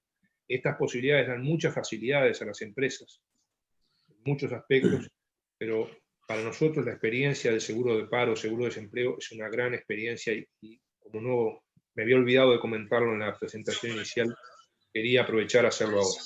Un fuerte, fuerte abrazo. Muchísimas gracias, querida gente de Paraguay, y a las órdenes. ¿Cómo te va? Muy bien. Hasta luego. Muchas gracias. Tu micrófono está apagado, Víctor. Si algún participante quiere hacer alguna consulta para la ministra, para Pedro o Espérame, te Juan llamo en un José. minuto. Claudio, ¿podés apagar tu micrófono, por favor? Creo que el señor Claudio quiere hablar. Ah, adelante. No, en principio agradecerle al CIR, a la ministra, que es una ministra de las que más ha avanzado en obtener todas aquellas prerrogativas necesarias para la seguridad social. Nosotros que venimos discutiendo desde este ministerio y desde el ministerio anterior, con Pedro y con muchos de los actores que están aquí hace 5 o 6 años sobre diferentes aspectos de la seguridad social, una sola reflexión. Nosotros venimos discutiendo algunos aspectos que tienen que ver con la representatividad de quienes son los dueños de un pedacito de la seguridad social, que es el área de salud que afecta a la seguridad social, que es el prestador, que es el IPS. Sostenemos abiertamente, y en esto mucha gente trae el sistema uruguayo como uno de los modelos a tener en cuenta. Yo tengo mucha gente amiga en Uruguay y mucha gente amiga en el área de la salud. Y querido exministro del Uruguay, y aquí el gran déficit que tenemos en cuanto a la discusión plena y las definiciones plenas en cuanto a la seguridad social tienen que ver con la injerencia de la política sobre este tipo de entidades. Mucha gente mira y observa el sistema uruguayo. Yo les comento que el sistema uruguayo se sostuvo no solamente por la inteligencia estructural que tuvo, sino que también porque el gobierno acompañó esa transformación y la gente acompañó esa transformación. Y cuando ustedes dicen, la ministra lo comenta y usted lo comenta y varios de nosotros lo comentamos, que las experiencias no son trasladables, evidentemente nuestro país necesita que la gente se vuelque a la definición de ese sistema de salud que hoy no tenemos. La injerencia de haber sido una política de Estado establecida por Tabaré Vázquez o iniciada por Tabaré Vázquez durante 15 años, ¿incidió en que el modelo sea exitoso o no incidió? Es una pregunta a nuestro amigo uruguayo, no sé si todavía está o ya se retiró. Se retiró. Lamentablemente él ya se retiró, Claudio, no te va a poder responder. Tenemos 2 preguntas para la ministra. Aquí me hablan de la ley 3206, artículo de jubilación especial para las enfermeras que el IPS no cumple. Más bien para Pedro Alley sería esta pregunta.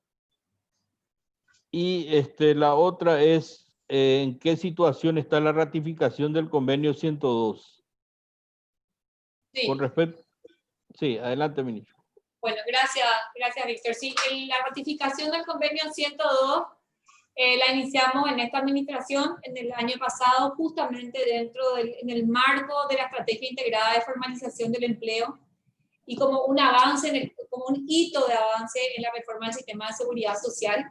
Eso está avanzando en el Congreso, ya pasó por 2 comisiones y estamos esperanzados porque también con el canciller estamos ahí estirando y bueno, queremos que antes de fin de año esto ya se pueda terminar, pero como también queda muy poco tiempo parlamentario y esta crisis ha como retrasado también, hay que decirlo con propiedad, ha retrasado los procesos normales en todas las instituciones. Entonces yo creo que si no este año, para los primeros meses ya del año que viene vamos a tener la ratificación de ese convenio 102, que es una prioridad para nosotros.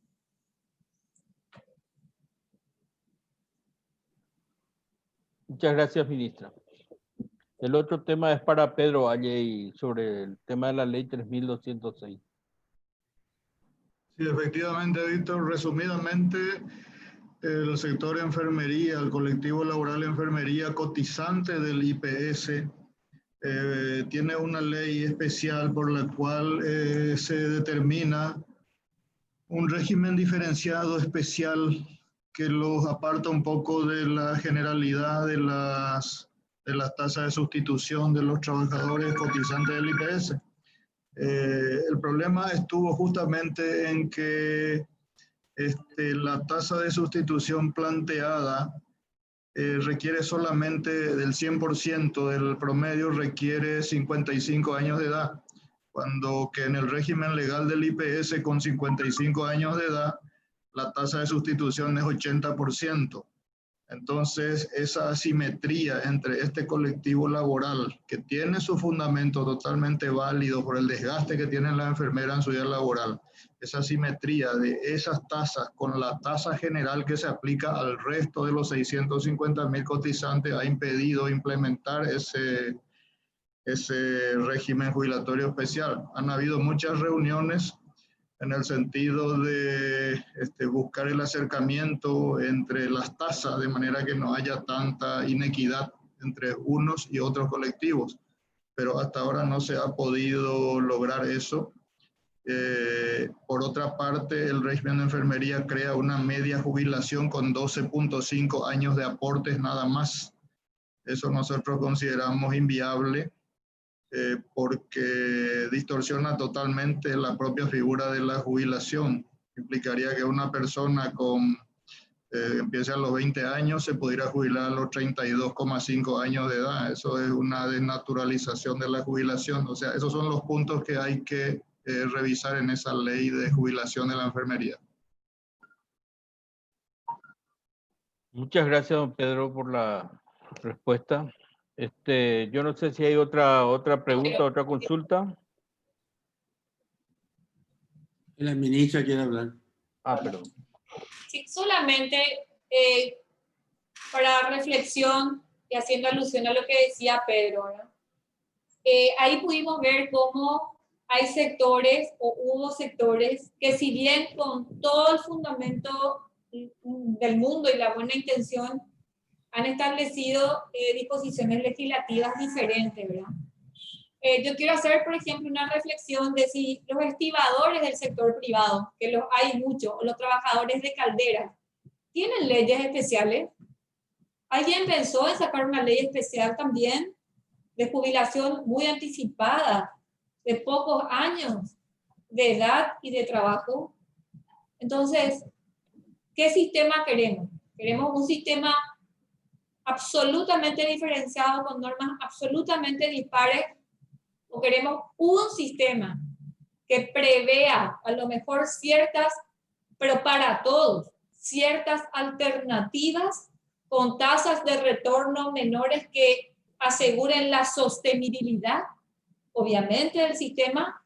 ¿O queremos establecer cada vez más regímenes diferenciados, que lo que va a hacer es fragmentar cada vez más el sistema, y lo peor es olvidarnos de ciertos sectores, como el que mencioné, solamente a manera de ejemplo?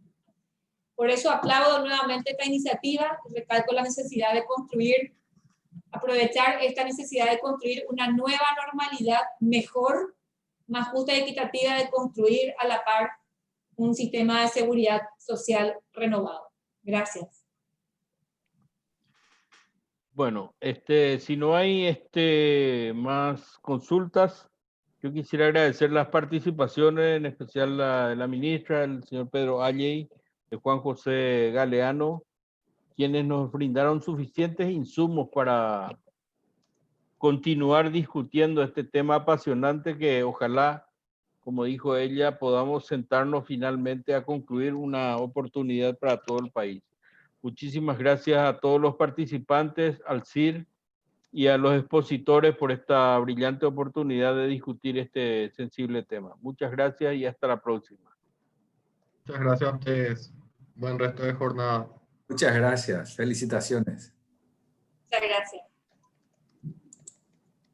Muchas gracias por la invitación también. Muchas felicidades a todos.